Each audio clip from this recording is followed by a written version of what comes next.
Halo sahabat hati, jumpa lagi dengan saya Linda Wahyudi di podcast saya. Ini masih episode kedua seperti yang saya janjikan bersama Tasya. Halo Tasya.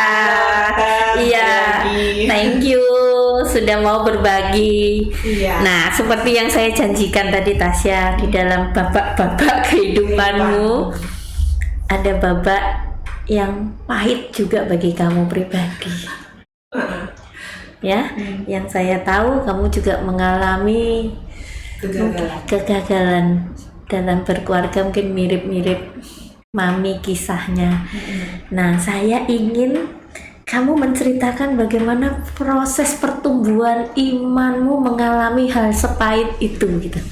Kamu menikah itu berapa tahun, Tasya? Saya menikah di tahun 2014.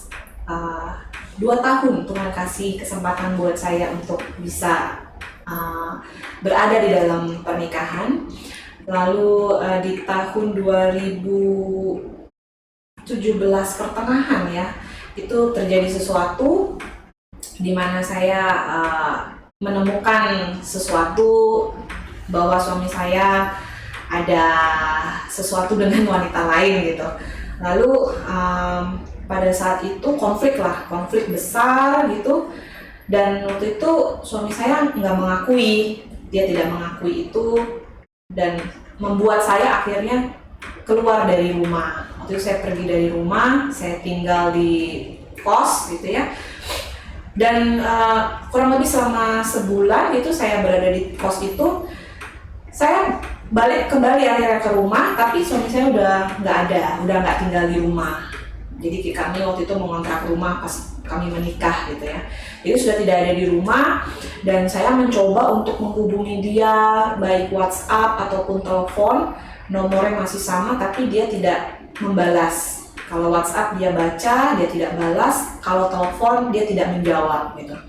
Ya, jadi dalam kondisi itu saya benar-benar shock gitu ya. Saya merasa kaget, kenapa saya harus ngalamin ini, saya harus menerima ini, kok seperti apa yang orang tua saya alami, yang mami saya alami gitu. Dan waktu itu saya benar-benar dalam keadaan depresi. Saya benar-benar depresi, setiap hari nangis, udah nggak tahu lagi, cuman kenapa Tuhan, kenapa gitu.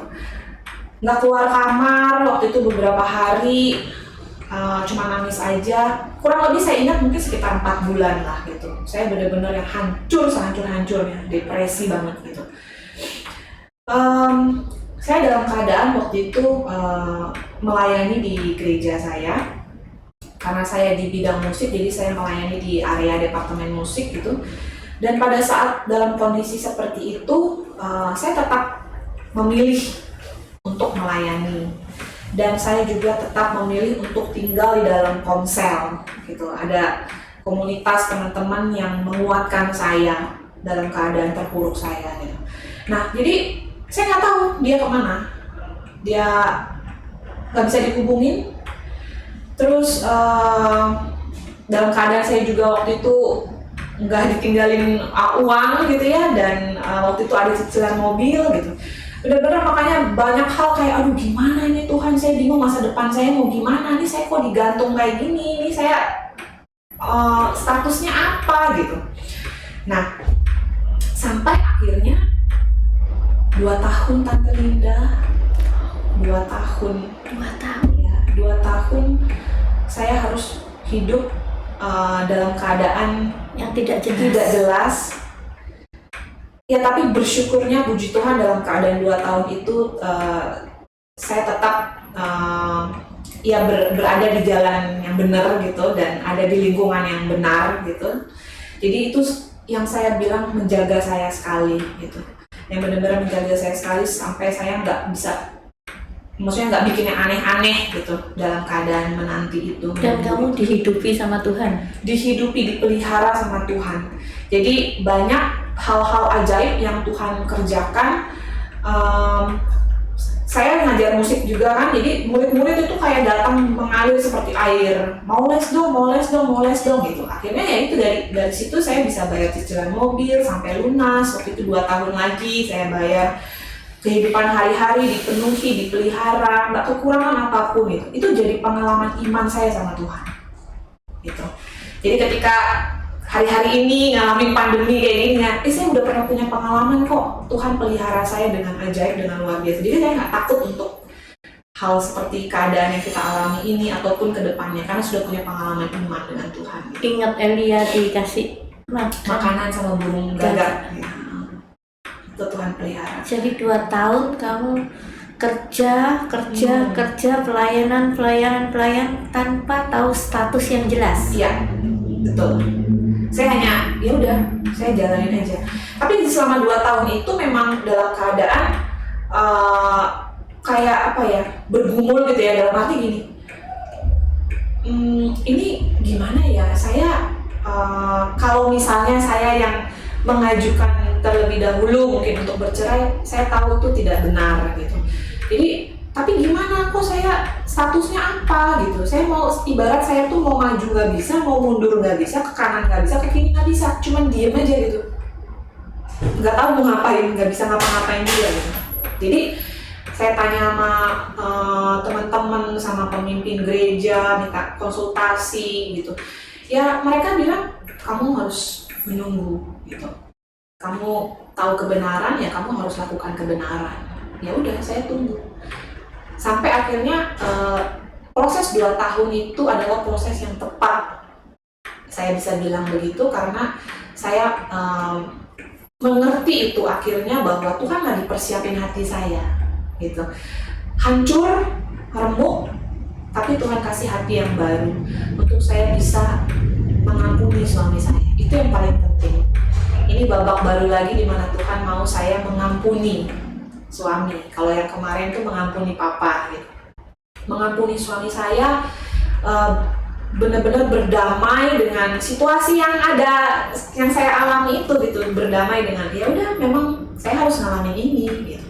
Berdamai juga dengan diri saya, karena waktu itu banyak penuduhan buat diri saya sendiri. Yang paling berat mungkin adalah penuduhan ke diri sendiri ya. Jadi merasa gini, kamu tuh memang jadi istri nggak bener, kamu memang mungkin udah nasibnya gagal karena kamu tuh dari keluarga yang broken home, kamu pantas ngalamin kayak gini. Jadi kayak intimidasi iblis gitu. Wah, itu yang membuat saya mungkin depresi gitu ya. Saya tuh jelek, memang saya harus ngalamin ini gitu. Mengasihani dirinya besar. Nah, saya beresin itu, berdamai dengan diri saya sendiri. Saya bilang bahwa enggak, kalau memang saya harus ngalamin ini, pasti ada babak berikutnya lagi yang Tuhan persiapkan buat saya. Bagian saya ya hanya, ya udah taat aja, Tuhan mau saya beresin gitu. Akhirnya saya rilis pengampunan buat diri saya sendiri, saya rilis pengampunan buat suami saya. Dan setelah 2 tahun itu Tuhan proses dan saya sudah menang dengan itu, Tuhan ketemukan saya dengan suami saya dengan satu kejadian lah gitu ya, dimana akhirnya dia datang dan dia mengakui semuanya. Sampai akhirnya di situ saya juga bilang sama dia kalau saya siap untuk mau menerima kamu kembali dengan apapun resikonya waktu itu. Dalam kondisi waktu itu saya sudah memang benar-benar mengampuni dia. Jadi ketemu tuh udah nggak ada rasa pahit, marah atau nggak ada gitu. Benar-benar Tuhan udah beresin hati saya. Gitu. Dan ternyata dia bilang bahwa dia memilih untuk dengan perempuan itu dan dia mau menceraikan saya. Gitu. Ya, saya bilang oke, saya menerima keputusan dan menghargai keputusan kamu. Saya bilang gitu.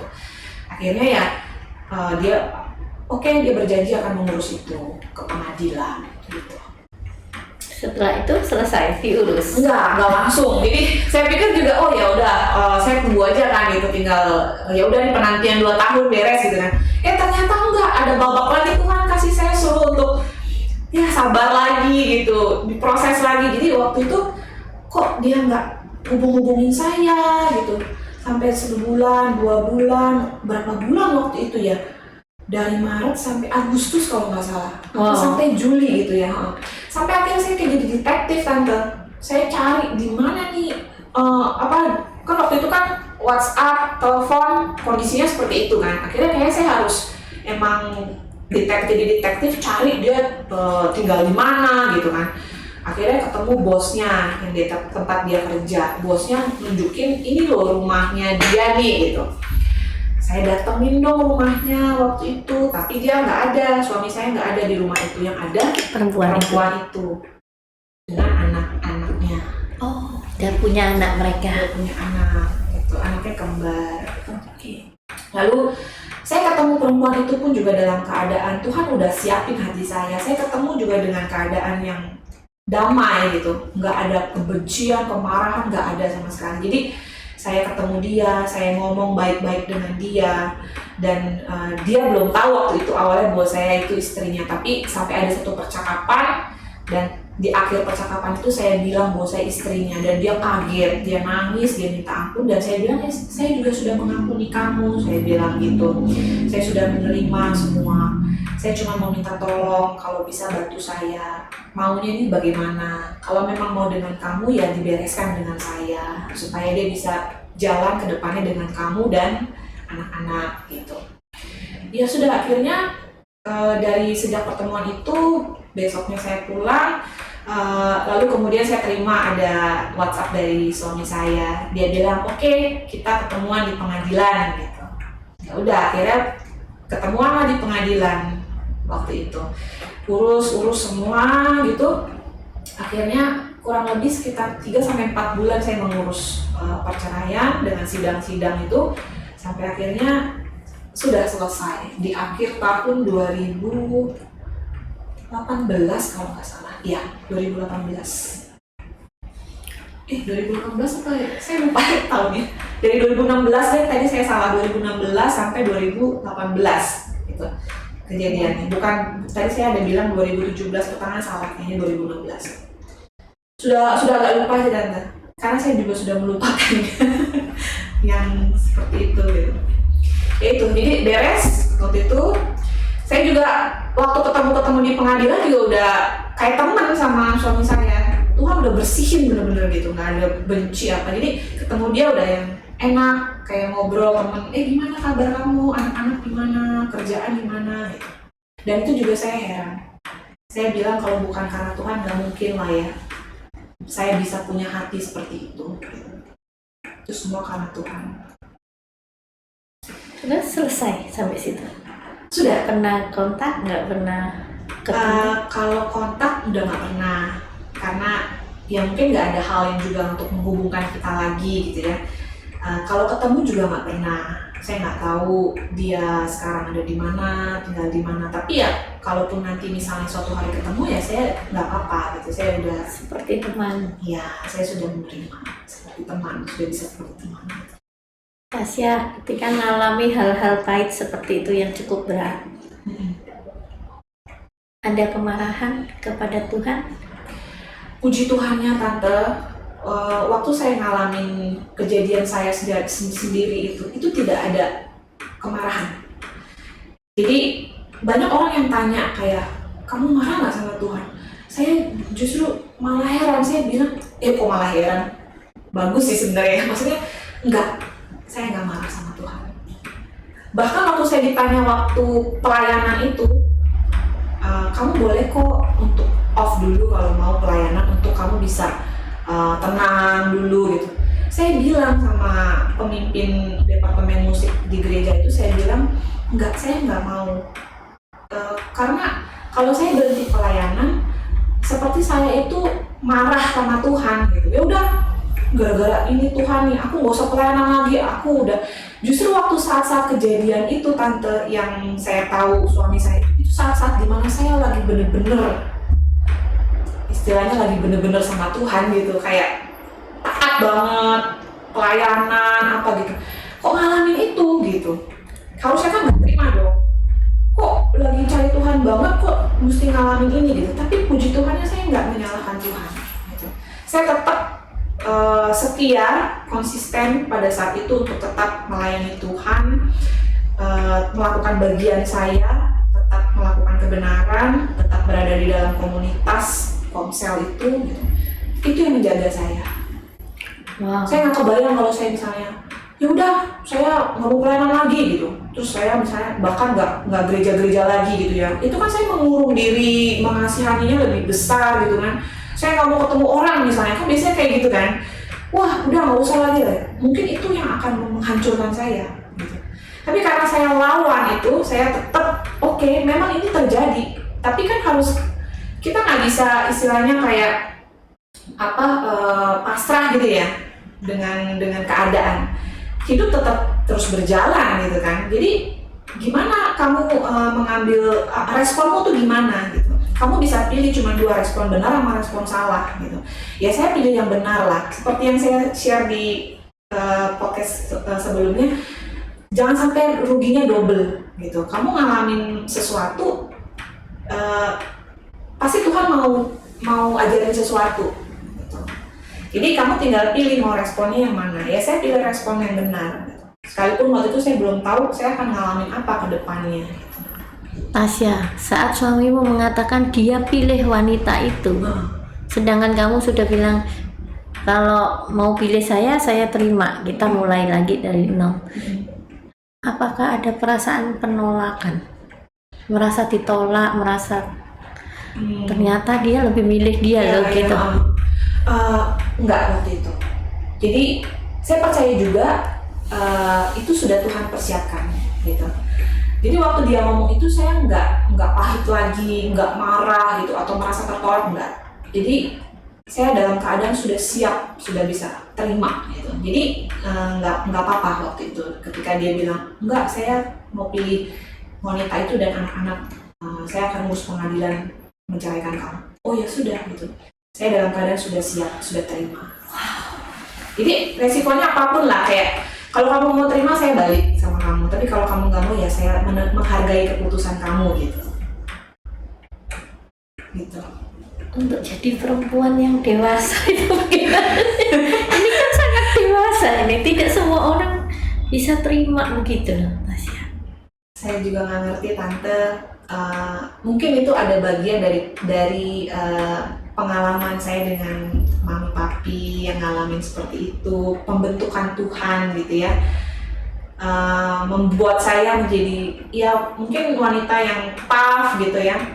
Dan ketika saya ngalamin sendiri masalah itu ya Tuhan udah siapin, kan ada pencobaan-pencobaan yang kamu alami itu nggak melebihi kekuatan kamu. Jadi Tuhan udah tahu porsinya gitu, kayak kamu tuh udah aku siapin, atau kamu tuh mampu lewatin ini gitu. Jadi ya Kan yang wajar marah kan, maksudnya? iya wajar. Zaman sekarang apalagi kan lapor. Iya kan, ya udah, maksudnya udah kamu sama dia aja kan gitu toh. Tapi kamu dengan tenang mengatakan kalau kamu mau kembali saya terima gitu. Wow, itu di luar pemikiran saya gitu. Iya, itu juga di luar pemikiran saya Tante. Dan saya percaya tuh kalau bukan Tuhan sih saya juga nggak mampu gitu. Tuhan yang kasih. Dan yang lebih hebatnya dia nggak memilih kamu dan kamu tenang gitu, maksudnya oke, gitu. Gitu. Itu ilmu dari mana itu gitu? Ilmu dari surga. Ya gitu deh. Tuhan baik gitu. Tuhan yang kasih itu gitu. Ya saya juga makanya saya menyadari kenapa 2 tahun ya. Mungkin 2 tahun itu waktu saya menjalani itu rasanya berat banget. Kalau sekarang cerita kayaknya enak amat gitu ya, ngomongnya gampang gitu. Tapi 2 tahun itu waktu yang pas, yang Tuhan udah tahu buat saya untuk bisa pulih, sembuh gitu. Jadi ya itu, jadi 2 tahun itu Tuhan udah siapin semua, udah diproses, banyak yang kayak dikikis, dimurnikan, dibersihin gitu. Sampai udah kamu udah siap nih Sya, Tuhan bilang, udah aku ketemuin deh sama suamimu nih. Jadi waktu ketemu itu udah beres gitu semua hatinya saya. Apapun resikonya saya terima. Tasya, apakah dengan kejadian papi mami, dengan kejadian kamu, ada nggak trauma untuk menikah lagi? Kalau sekarang saya punya pemahaman seperti ini Tante. Dengan kejadian proses demi proses di dalam hidup saya, baik dari papi mami, lalu saya ngalamin sendiri juga, itu yang membuat saya memahami apa arti tujuan hidup saya. Jadi saya berpikir seperti ini, kalaupun saya diberikan kesempatan untuk boleh menikah lagi, um, saya percaya bahwa kalau saya menikah lagi itu hanya untuk satu, menggenapi rencana Tuhan. Jadi saya tidak trauma, gitu. Saya cuma bisa bilang saya percaya sama Tuhan. Hanya itu aja. Jadi kalau saya dikasih menikah lagi, Tuhan kasih orang yang tepat buat saya untuk sama-sama kita genapin rencana Tuhan. Kalaupun tidak menikah lagi, saya sudah menerima itu. Jadi hidup saya ini sekarang cuma buat Tuhan aja. Saya lepaskan pekerjaan wedding organizer saya yang sudah saya bangun selama 7 tahun dari 2012 karena saya sudah menemukan apa yang menjadi visi Tuhan dalam hidup saya. Jadi kalau misalnya dibilang trauma, saya bisa katakan bahwa saya tidak trauma karena saya sudah memahami betul apa maksud Tuhan. Saya hanya cuma bisa bilang percaya gitu. Kalau menikah tujuannya adalah untuk menggenapi rencana Tuhan. Tapi kalau dengan tidak menikah lagi, ya saya tetap akan menggenapi rencana Tuhan gitu. Menikah atau tidak menikah tuh kayak bonus aja lagi gitu. Bonus buat saya. Tasya, kalau banyak orang-orang muda seusia kamu di luar sana gitu, kamu ingin pesan apa sih bahwa perkawinan itu seperti apa? Dan kalau mereka kan pastilah banyak juga yang ngalamin seperti kamu kan, maksudnya konflik dengan suami yang sampai tidak menemukan jalan keluar seperti itu. Kamu mau pesan apa sama mereka? Oke. Yang pertama, harus tahu dulu tujuan menikah itu apa.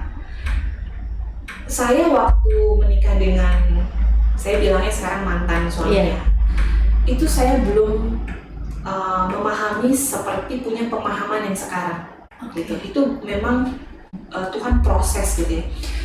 Jadi waktu pas menikah sama suami saya pun ya, sekalipun saya berada di dalam lingkungan gereja dan dibimbing, dibina, tapi saya belum sampai dalam pemahaman itu gitu. Nah sekarang ketika mengalami, saya mengerti bahwa kamu harus tahu dulu tujuan kamu tuh menikah apa. Kadang ada orang yang, tujuan menikah itu karena mau punya anak gitu, atau tujuan menikah itu karena mungkin supaya ada yang nemenin, nggak sendirian gitu, supaya, atau mungkin untuk bahagia gitu. Saya memahami bahwa kebahagiaan itu harus dari diri kita sendiri dulu. Ini ada hubungannya dengan ini tante, ketika saya mengalami broken home, itu kan saya nggak punya figur papa, saya kosong.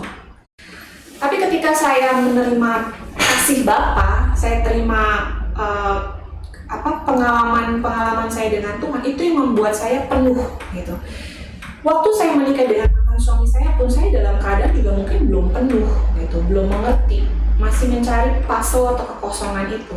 Sehingga ketika saya masuk di dalam pernikahan, saya nggak dapetin apa yang saya mau, ada konflik-konflik yang terjadi.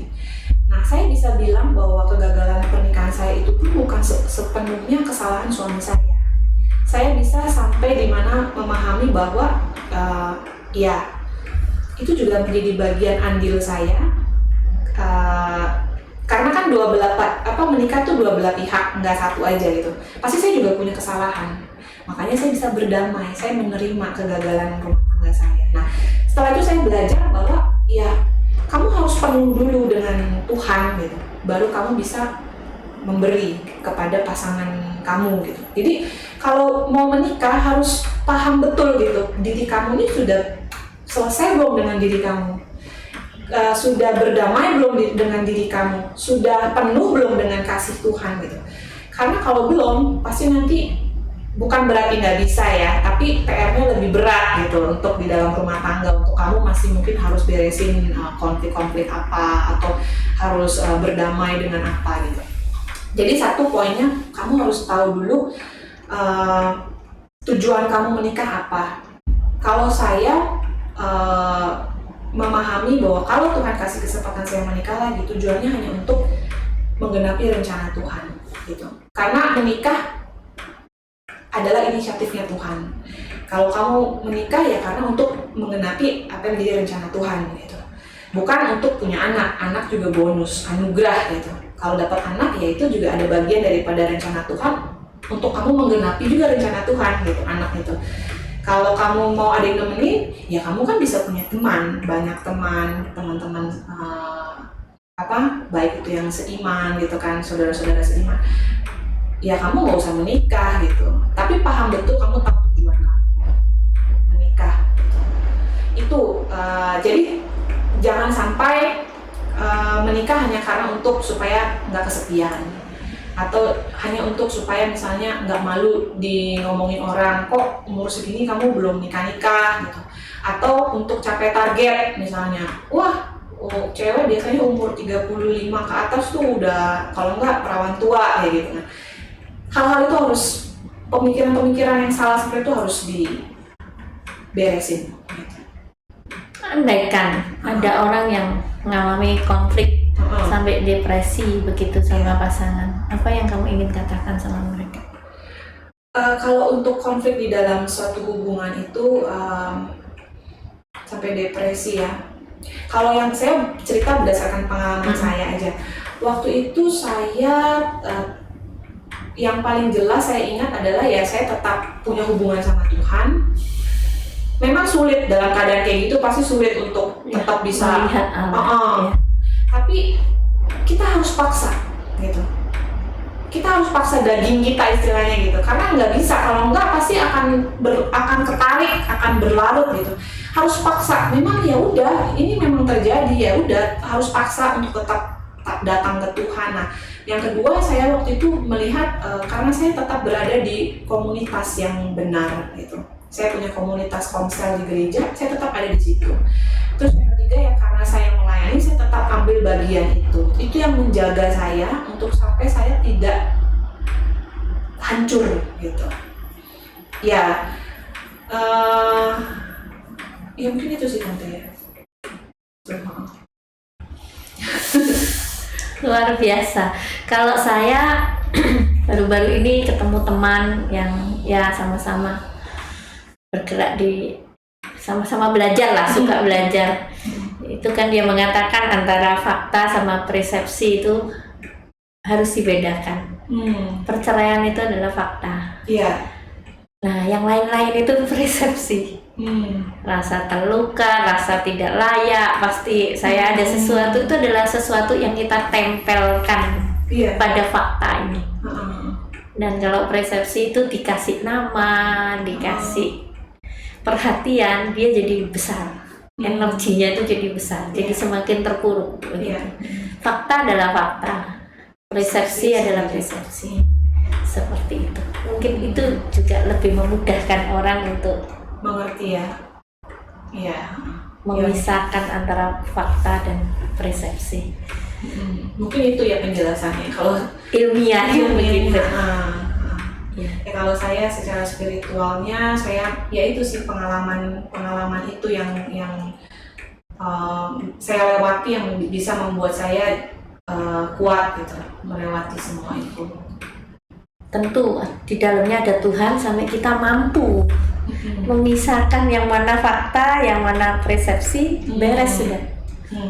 Beres terhadap diri sendiri maksudnya. Oke. Seperti itu. Semoga semua pengalaman kamu ini bisa menjadi berkat banyak orang. Amin. Bahwa perceraian itu bukan sesuatu yang hancur, selesai gitu. Kalau faktanya sudah begitu, kita tidak berkuasa lagi. Mau minta dia balik pun juga nggak bisa. Jadi ya sudah, taat dalam Tuhan. Dan hidup terus berjalan. Dan juga rencana Tuhan juga terus berjalan dan harus digenapi. Dan kamu juga tetap terus bisa memberi kebaikan pada orang lain. Jadi saya percaya bahwa kalau saya gagal, rencana Tuhan nggak gagal dalam hidup saya. Jadi saya tetap harus mengerjakan itu gitu. Jadi kayak kegagalan di dalam keluarga, di dalam rumah tangga gitu. Itu ya sudah, itu jadi bagian. Tapi rencana Tuhan dalam hidup saya itu ya terus akan berjalan. Jadi saya terus akan bergerak maju ke depan dan mengerjakan itu gitu. Saya nggak mau kayak mengasihani diri ya terus-terusan sampai akhirnya nggak ngapa-ngapain gitu, nggak mau. Jadi saya mau hidup memang benar-benar berkemenangan gitu ya. Ya itu memang sampai di tahap itu memang banyak proses lah gitu. Thank you ya Tasya. Jadi kegagalan bukan suatu hal yang kegagalan tuh bukan suatu hal yang apa ya? akhir segalanya. Iya, nggak kiamat lah gitu. Malah membuat kita semakin maju, semakin naik kelas, semakin dewasa. dekat sama Allah. Nah, itu yang paling penting. Jadi kejadian hidup saya dari proses-proses itu membuat saya yang semakin mengenal Tuhan, mengenal karakternya, semakin mengalami Tuhan di dalam hidup saya gitu. Jadi semakin mengenal tujuan hidup saya apa gitu. Mungkin kalau saya nggak ngalamin ini, yang seperti saya bilang di podcast sebelumnya, saya tuh anak yang manja, yang bahkan dulu saya hidup tuh mengalir aja, kayak ya udah ikut aja, mau besok kemana, mau kemana gitu, kayak nggak tahu mau ngapain gitu. Tapi dengan kejadian-kejadian ini ya saya makin jelas gitu, oh ya saya harus begini, saya melakukan ini. Thank you, saya bangga dengan kamu, dengan proses pendewasaan iman maupun karakter dari Tasya kecil yang manja, yang saya tahu punya 1001 talenta. 1001. Iya. Ya, thank you so much Tasya. Semoga podcast ini benar-benar memberi inspirasi pada teman-teman semua bahwa Tuhan kita tidak pernah gagal dalam rencananya. Amin, betul. Ini pertama kali saya cerita loh di umum. Thank you. Ya, semoga ini memang memberkati banyak orang. Yes. Thank you ya. Sampai jumpa teman-teman. Terima kasih sudah bersama kami di podcast kami. Semoga benar-benar podcast ini memberkati banyak orang, khususnya mereka yang sedang merasa sendirian dan ditinggalkan oleh Allah. Tante, satu lagi boleh nggak? Boleh. Aku kan juga lagi pelayanan di YouTube. Iya. Boleh nggak minta teman-teman kalau boleh bisa mampir ke channel YouTube? Boleh, sangat boleh. Jadi namanya Tasya Welcome Home _ 21. Nah nanti kalau boleh tante bantu tulis di itu ya, di mention. Jadi di situ aku memulai dengan apa yang ada padaku. Yang ada padaku adalah talenta dalam musik yang Tuhan kasih. Jadi di situ aku cover lagu-lagu rohani dan aku juga ada berbagi kesaksian juga dari teman-teman. Dan juga aku ada sharing firman juga atau saat teduh yang aku dapat dari Tuhan. Gitu. Mungkin kalau misalnya teman-teman ada juga teman-teman yang mengalami hal-hal yang seperti di-sharingkan bisa di-share supaya mereka juga diberkati gitu. Luar biasa. Luar biasa, masih muda tetapi berkarya terus. Amin. Ya. Dadah, thank you teman-teman. Jangan lupa ya mampir ke YouTube-nya Tasya. Thank you.